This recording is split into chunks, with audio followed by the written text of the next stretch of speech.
All right, we're back here, Channel 9 live, as Mark Russinovich comes down because he's rushing down from his talk that he just gave. I'd like to point out a couple of things. I want to tell you a little bit about our schedule, and then I also want to tell you about some other cool stuff, and then maybe even do a demo if I have some time. All right, so the first thing I want you to take a look at is we have a subreddit for Microsoft Build. It's at reddit.com/r/Microsoft_build. Go take a look. I am watching it to answer any questions. Also, if you go to channel9.msdn.com, you'll be able to see this live stream. You're probably already watching it, so there is that. And then I want to tell you a little bit about the schedule that we have going on, and then we'll do a little demo. So coming up, Mark Russinovich is, like I said, running down. We'll ask him about his talk and some of the stuff that he's done. Then we have a little bit about the Universal Windows Platform. That's at 1:30, so stay tuned for that. And then we have someone coming, you might have heard of him, Eirik Gama from the Gang of Four. I'm seriously having a little fanboy moment on that. Is that okay? I'm going to have a fanboy moment. Because the dude is like from the Gang of Four. So, yeah. So if I start sweating and swooning, watch for that. It's going to be fantastic. And then after that, some of my good friends talking about C#6, VB14, and all things Roslyn. That'd be Mads Torgerson and Dustin Campbell. So stay tuned for that. We got a slate of really exciting stuff to watch. Make sure you stay tuned. So, because he's running down, I thought I would spend a minute looking at Visual Studio Code. It's something that I was really excited about when they talked about it. I thought, you know what? Why don't we try to download it and install it live and see how that goes. So if you go down here, you'll see we have, if you go to code.visualstudio.com, you'll see it's in there. It is obviously still in preview. The website is beautiful. I mean, look at this goodness. What I'm going to do is I'm going to download code for Windows, and I'm just going to hit run and hope for the best. So looks like it's pretty fast, running security scan. Here we go. Everyone cross your fingers. Here we go. So Visual Studio Code is coming up. They're getting it started. You guys getting tingly? Visual Studio Code people, it's new. So as they get things set up, I just want to say it's pretty fantastic. I think as a company, Microsoft, we're excited for you to have choice and to build anything that you would like on any platform. So as this gets loading, just think about the possibilities of the kind of applications you can build, whether you're already on a Mac or on Linux. You can totally just use Visual Studio Code to set this up. All right, so looks like it's done. That took less time than I thought. I mean, when it goes for filler time, waiting for him, this was really, really fast. All right, so let's see. I haven't played with it, so let's see. You could make new files. You could take a look at the working files. You have folders. Let's try loading up something here. So I'm going to go to my projects. Again, we're discovering this all together. And I'm going to go to my Kitties website. I built the Kitties website. So let me just select this folder. Holy cow. There's my account controller. You can see it's all in there. There's my home controller. There's my manage controller. It's all pretty cool. You can see here I'm loading stuff from blob storage. I mean, it's pretty exciting to be able to just load this up. Notice I went from literally nothing to having Visual Studio Code and then installing it and running it. So if you want to see this website, it's a pretty cool one. I'm still moving to Redmond, and so my kid's got a new cat. And so I made, because everyone knows that the internet's for cats, right? And so if you go to kitties.azurewebsites.net, it's still loading up, it's warming up. You'll see this fabulous website that I built, and I can edit now using Visual Studio Code. So how cool is that? All right, so as you're also watching as that's spinning up, make sure you have your questions ready. Mark Russinovich is going to comment. Some of the things that I saw him talk about, one was Azure Resource Manager. This is something I started looking at when I built this little demo application. It's pretty interesting how you can sort of group stuff together. And I'm going to ask him more about that because I have some questions, if you have some questions about that as well. Also, it seems like he talked a little bit about resource providers and a way to script all of these things together. And so have some questions about that. And then VM scale sets and Azure Service Fabric. That seemed like an interesting thing. Azure Service Fabric seems like a way of being able to build tons of microservices on top of stuff. So I'm going to ask him a little about that, and then Orleans actor model. So again, if you have your questions, make sure you have them ready for him as he makes his way down. And then also on the subreddit here. All right. Let me tell you a little bit more about the schedule for tomorrow. We're pretty excited about that. We have Googs and some other people asking questions, or getting some questions asked by Mary Jo Foley. And then it looks like, this is pretty exciting, looks like we have a HoloLens session. Huh? That's pretty cool. That's tomorrow at 12:30, and then we're going to talk more about the Windows 10 platform. So pretty exciting stuff, I think. All right, so I think my website is ready.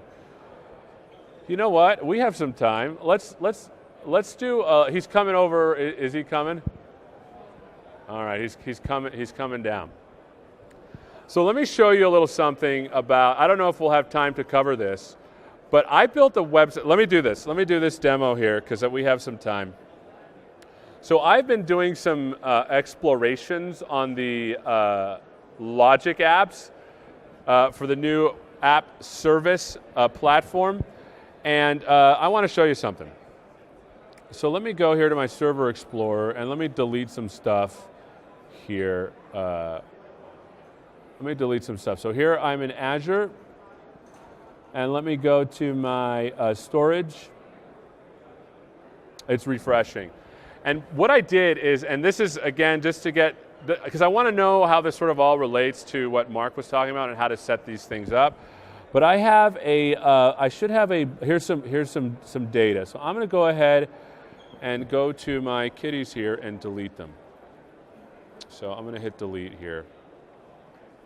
And I'm going to show you something fun. So I'm going to go ahead and load up my website again, and I'm going to refresh. And this I built literally like in 10 minutes. Or no, it was like a day, trying to figure stuff out. So notice that this is empty, and you can take a look at the kitties.azurewebsites.net if you want to. Don't take it down, people. And so what I'm going to do is I'm going to show you something. So I'm going to go to my OneDrive account, and in my documents I have these kitties. So I'm going to go ahead and take a couple here, and no, not that one. And I am going to drop it over here into my kitties folder. So copy here. Oh, look, he's ready. So as it's going, you'll see it come up. So are you ready? Ready. Come on up, my friend. And then I'll show you how this is built, and then maybe you can tell us a little bit about how this sort of. So I'm not very good at DevOps. Okay. I'm a developer. I can help you with that. So help me. Yeah. So as a developer, what is DevOps? What is DevOps? Yes. It is agile application deployment, management, update, lifecycle. So it's kind of like all the stuff that the devs don't like doing? Yeah, well, actually, traditionally, devs haven't liked doing it. Yeah. Because they traditionally have grown up in a world where developers develop, they don't do much testing, testers test, customers deploy and operate, and service engineers oftentimes are fixing the bugs while the developers are off on the next thing. I see. In this new world, the developers, and this is kind of born out of cloud service delivery and then agile delivery, because every company is becoming basically a service company when it comes to application delivery, is the developers are part of that whole end-to-end lifecycle of the application. Yeah, it feels like the speed at which we need to put stuff out requires developers to also think about how am I going to deploy this and how am I going to manage this? Yeah, exactly. So there were some interesting things. I took some notes during your talk. It just happened like you just ran down. I just literally. ran, yeah. Got to wipe yourself off, right? But there was, no, I'm just kidding. You look great. Okay. There was a couple of things, and I was showing a demo of some app service that I built that uses Logic apps and web apps and API apps. One of the things that I found is that there's a way to sort of group these things together, but it felt very cumbersome to do it in the portal. And I saw you doing some stuff at your talk to sort of manage that a little bit better. Tell us a little bit about that. So what I was showing, one of my points was in this DevOps world where you're taking an application and you need reproducible deployments of the application. A most common scenario is I needed to deploy it to my test machine, my dev machine, then I need to work on it there, and then when it's ready, I need to deploy it to production. In fact, there might be multiple productions that I'm deploying this thing to. There might be different sites that I'm deploying it to. There might be a failover site that I'm deploying it to. This might be an application which different customers are going to take and deploy themselves. And so I need, instead of having a kind of the traditional way that we've built applications in an IT world and a developer world is I kind of build my own glue to put everything together, and in the IT world especially, as I'm creating applications, I'm letting them accrete. So I start with something that's in place, and I update some configuration, and I go tweak it some more, and update it a little more, and you end up with a system that nobody understands that could reproduce. Right. What I showed you helps address this kind of problem is what we call goal state seeking engines. Mm-hmm. Goal state seeking engines are tied with templates. So where a template describes what you want to see. And the couple places I showed templates in my talk this morning. One is in Azure Resource Manager. It's being able to describe it in a template exactly how you want your cloud application to look. Okay. And in the context of Azure Resource Manager, a cloud application consists of what we call resource types, resource instances of resource types, so like a database, a website, a virtual machine, storage account, SendGrid API, really whatever you want it to be. And by describing that in a parameterized template, now and giving it to a goal state seeking engine, I get a couple things out of that. One is I get efficiency, and I get maintainability. So I can look at the template, and I understand what it's going to do. Okay. The app's going to look like this: a database connected to a website. It launches some code into it. Here's a connection string parameter. And it's just a text file, right? It's a JSON file. Yeah. That's awesome, because then if something does change, you can see what literally changed by going back in the history when you commit the stuff. That's right. Yep. And I can take that template, that description, give it to the Azure Resource Manager, and the efficiency I get is instead of me saying, okay, now I need to deploy the website. Oh, wait a minute. There's a connection string I need from the SQL database. Let me go add some code to deploy the SQL database. Let me read the connection string from it. Let me plumb that into the website. All things that I've traditionally had to do with my own glue, I just specify that in the template. Connection string comes out of database, goes into website. And so the Azure Resource Manager is basically the bus, the data bus. That's really cool. And the orchestrator. So it's kind of scary when you're deploying these things, and then it feels very brittle, like, okay, let's tweak this, okay, let's tweak this, okay, now it works. Now you're tweaking a text file. That's right. And it will work the next time every time. And not only that, I'm tweaking it. I can make modifications, and I can give the updated template to Azure Resource Manager, and it looks at it and goes, these things didn't change, these did. Let me just go change those things to make it look the way you want it to. Well, we're going to take a 30-second break, or maybe 60 seconds to get his computer hooked up. We'll be right back. So stay tuned, please. All right, we're back, and I just wanted to wrap this little dumb kitties example. Yeah. I made a logic app that sucked files from OneDrive and pushed it up to this app. So what you're telling me is that with this new resource manager, this application that I literally clicked and typed and did all this stuff and hoped it worked, if I want to reproduce it, how would I go about doing that using the Azure Resource Manager? Okay, so there's a couple things. One, you can definitely interact with the Azure Resource Manager like you're doing imperatively, so you can build up your resource group this way. One of the things you can do is suck out basically the concrete realization of that resource group as a JSON file, which is kind of like a built-in designer, and then what you've got to do at that point is parameterize it. I see. But at least it gives you the structure that you want. And so if you've glued it together and it works, you can just suck out the JSON and then have that. Now, if you deployed it again, it would deploy the exact same thing with all the exact same settings and storage accounts and everything else, which may or may not work. Right. Especially if you already have it running, right? Right. So you want to parameterize it, and that way you can then do the things that I was talking about. Well, that's cool. So I wanted to move on to something else, because one of the cool things that I started looking at was Docker. So for those that don't know about Docker, what's the difference between Docker and like a regular VM?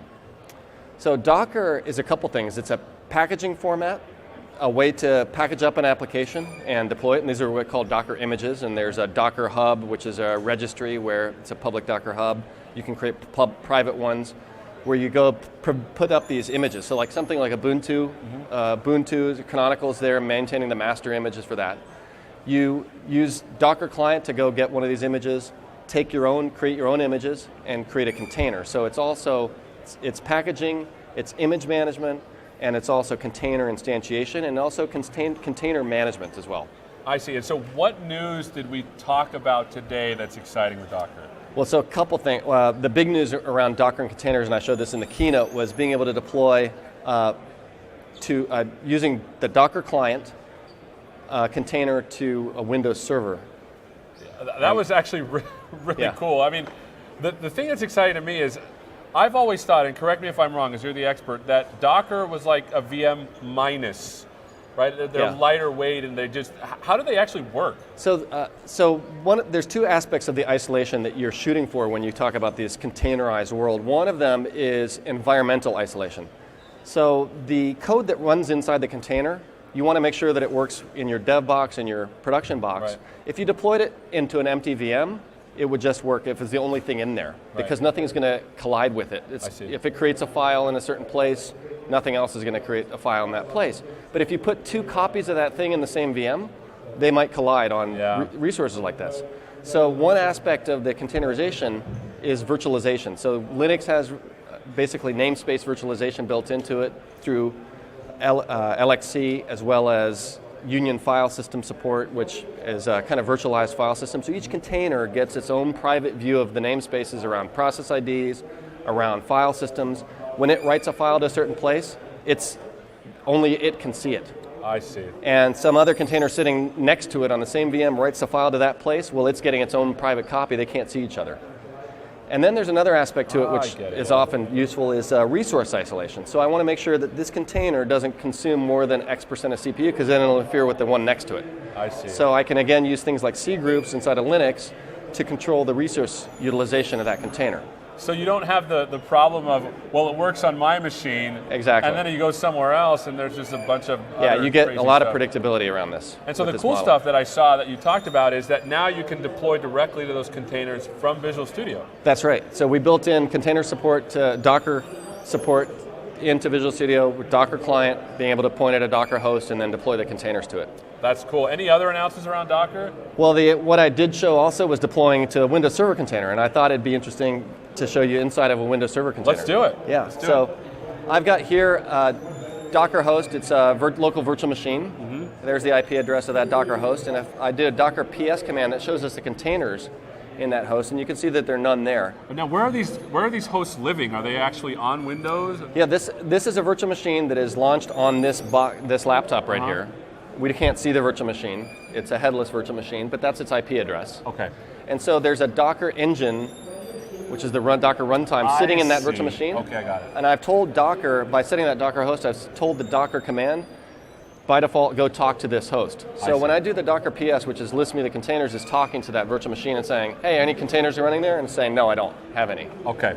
Now what I want to do is launch a container in there, and I'm going to launch it. Here's this command, Docker run. I'm going to name this container Windows. I'm going to make it interactive. I'm going to base the image off Windows Server Core. So it's going to start with that image. So the files that are part of Windows Server Core are going to be what's visible inside that container. Got it. And it's going to launch command as its command. And that's going to let me interact with it. So that combination of interaction with the command prompt. Now, in a second here, I'm going to have an interactive command prompt, which is actually running inside that container on that virtual machine. That's really cool, because I mean, like if it's this fast, for me, when I want to make sure that it will work on every machine, I usually had to stand up a VM, and that took forever because you stood it up and then you had to install the OS. But now you just a couple commands, put stuff in there, just for testing purposes. Seems like a really good idea. It's fantastic for the dev test cycle because it's so fast and iterative, and you get a starting point, a consistent starting point. So I'll demonstrate that by executing some commands in here like system info. So this is showing me information about what's... And this is in the container? In the container. In the container, okay. Now what I can do help, but just to highlight the fact that this thing is fully isolated, I can delete the entire software. You're doing scary stuff. Yeah, don't do this at home. Okay, scary stuff, because you will people. break your Windows system. Scary stuff, alert. So I'm deleting the entire software branch of HQ Local Machine, which is part of the control center configuration for Windows. And we're going to see here in a second that almost nothing works. Yeah, I'm pretty sure. So much depends on querying configuration out of there. So if you're really in destructive mood one day, yeah, then you just can spin up a Docker container and start wreaking havoc. Exactly. And you're fine. If you're mad at something, it's like you're I just wish I could bag. delete all the files. So system info doesn't work anymore. Help doesn't work anymore. In fact, the reg command doesn't even work anymore. The system is so broken. Now, but when I do exit, because I had a flag that said blow away that container when it exits, this is all gone. And if I ran that command again, I'd get a pristine system. That's based off that same image. But what I want to show you is give you a little look about how this is built on top of Windows, because there's two things going on, right? There's virtualization of the namespaces, and then there's a virtual file system underneath. And so... it looks like you already have one. Docker... Docker ps-a, Docker... Yeah, there it is. RM08. And let's try that again. And the cool thing, it's not like we're moving files around. It's like, you're trying to make a file that already exists. These are literally containers where you can run stuff in isolation. I'm not sure what. Because right now you're loading up a new Docker instance, right? Container. Yep. And what happened is you try to make one that already had the same name. Yeah. You just totally removed it, made a new one. Yeah, that was a friendly. Yeah, it's because it doesn't matter. And what I'm going to do is RDP into that container, and we'll take a look. I've got the sysinternals tools installed in there. Okay. And it's just not a ABC 123, right? Is that a good? It's pretty much. Yeah, that's what we do at Microsoft. And this Docker host command. Actually. Looks like you're loading up the container. Yep.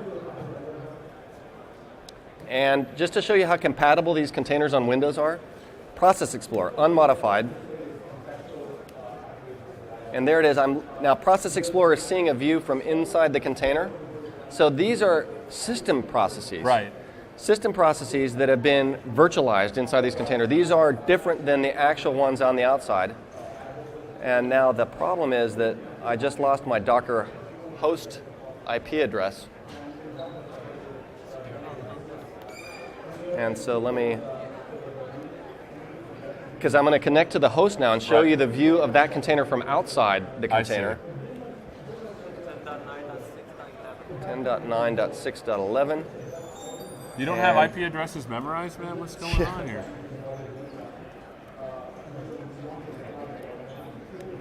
All right. And so this is going to go in, again, this is going into that virtual machine now that container is running at. This also has the sysinternals tools installed, and we'll take a quick look at the container from the outside, and you're going to see two interesting things. On any normal Windows system today, you're only going to see one copy of something like the Service Control Manager, and there it is. But if we scroll down, so you scroll down to the bottom, you see this other part of the process tree here at the bottom, and there's another services. It's running in a different session. That is the virtualized services inside that container. Oh, that's cool. So it's got its own Service Control Manager in there. I can launch services. I can launch processes inside there. I can do interactive logons. That's what let me RDP into it. Here's a WinLogon that's in there. That's so cool. Completely isolated. And now what's this thing is running on, this last demo here just to show you, is I can modify the state of the container from the outside because I know how these things are implemented. Because there's a VHD underneath that container where all the writes are going, and then simply we just blow away that VHD when we blow away the container. And I'm going to give this thing a drive letter so we can interact with it. And so now you're interacting with the virtual semi-write space of the container by giving it a sort of a drive letter. Now you can just go into it and see what it's writing. That's right. And I can do things like, so this D is its root of its Windows. There's its Windows directory. I know it's a little hard to see, but I can do echo hello test.txt. I'm writing into the container from the outside. And if I go back now and look here inside the container, This is the container inside view. There's going to be a file that magically appeared there from the outside. Yeah, and he's not wearing long sleeves, so there's nothing up his sleeves when he did that. That's right. Well, let's take a question. We're about almost out of time, but I want to take a couple questions. Is there a Docker as a service on Azure, or only Docker and VM? So Docker as a service, I'm not sure what exactly it refers to. You can run Docker inside of Linux VMs on top of Azure. There's no built-in service that says, here's Docker containers, go deploy them. Now, what I did show in the session just a second ago is a Mesosphere cluster DCOS deploying onto Azure, where you can go use that to deploy containers onto Azure. So what's a Mesosphere? VM. It's not something I'm familiar with. Maybe other people are. Yeah, so Mesosphere is it's a company that builds the Mesos cluster orchestration and management project. That's an Apache open source project. And what that does is you give Mesos a bunch of clusters, and you can register application frameworks with it, and then deploy applications to those application frameworks. I see. And then Mesos takes care of placing containers on different servers, doing resource allocation. And I see. It's like the robot that puts stuff where it needs to go. That's right. All right, let's take another question. Would I be able to use Docker with Windows Server for applications like Microsoft Dynamics CRM? I would like to quickly move environments around with testing and DevOps tasks. So Docker for Microsoft Dynamics CRM, we are working on figuring out what applications we can put in there. So we're still working through some of the application compatibility details for understanding the full surface area. One of our primary scenarios, of course, is ASP.NET 5. Of course. Another one is SQL as well. So you'll see some, and we want to make it as the support be as rich as possible. It's still a work in progress, but so the question is, it remains to be seen yet for exactly how compatible it is with these kinds of applications. We had someone on earlier talking about NanoServer. NanoServer is different. Was it Jeff? What's his name? It was Jeffrey Snover. Yes. Snover. Yeah, that's it. Yeah. And it's a little bit different. NanoServer. I always forget his name. I know, right? The father of PowerShell. Oh, that's the PowerShell he did something like that, right? Yeah. So Docker is different than NanoServer. How would you describe? I think I understand the difference, but how would you describe it? Well, NanoServer is an operating system. Full thing. It's a stripped down operating, so basically a minimalist operating system designed for cloud scenarios where you don't want user experiences on top, you don't want desktop services in there. It's basically just the components you need for running a cloud application. And that makes it ideal for this containerization world because you're bringing the application and the frameworks and the services with the container. So you deploy the containers and you want a very thin, lightweight OS underneath these things. So, that's cool. Yeah. All right, next question from Stefan. How is application isolation in Service Fabric compares to Docker container isolation on Windows Server? Which brings us to Service Fabric. I wanted to ask you about that. What is that? And then maybe answer his question about how it's different to isolation with containers. So Service Fabric, I think, is a microservice platform, and meaning a microservice application platform. So you define, it lets you create applications that consist of microservices, and Service Fabric provides a whole bunch of functionality and capabilities that make it very easy to do that. I see. So beyond just deployment of the microservices to different servers, kind of cluster orchestration, it does health monitoring, it does rolling updates, it does partitioning, it does load balancing, it does has a name service built into it. Yeah, I mean, I'm just not even half the kind of high-level capabilities I've just rattled through. There's a whole bunch more. And it also supports stateful microservices, which if you really want to be efficient in a cloud world, you don't want lots of round trips to some external store. Right. You want to keep the state with the compute. And there's a number of our kind of hyperscale cloud services built on top of Service Fabric because they need that efficiency. And Service Fabric takes care of the state management, replication that's required to. It sounds like it's a lot more than Docker containerization. Yeah. Now, containers are a great way to package up microservices. Right. So one of the things that we don't have today in Service Fabric is support for Docker container, containerizing your microservice, but that's coming. Okay. Yeah. Well, cool. Are we about out of time? We are about out of time. Right. Sorry to get you rushed. This is some really cool stuff. Yeah, it's a lot of fun. Thanks for having me. Where can we look this up if we want to find out more? Yeah, well, so there's a bunch of sessions at Build. Okay. So they're all going to be recorded and be available right after. There's ones on Windows Server containers, ones on deep diving on Service Fabric, ones on Azure Resource Manager that we talked about. Yeah. All right, well, thanks for coming down and running after your session. We're going to take a little break until the next one. We'll see you next time.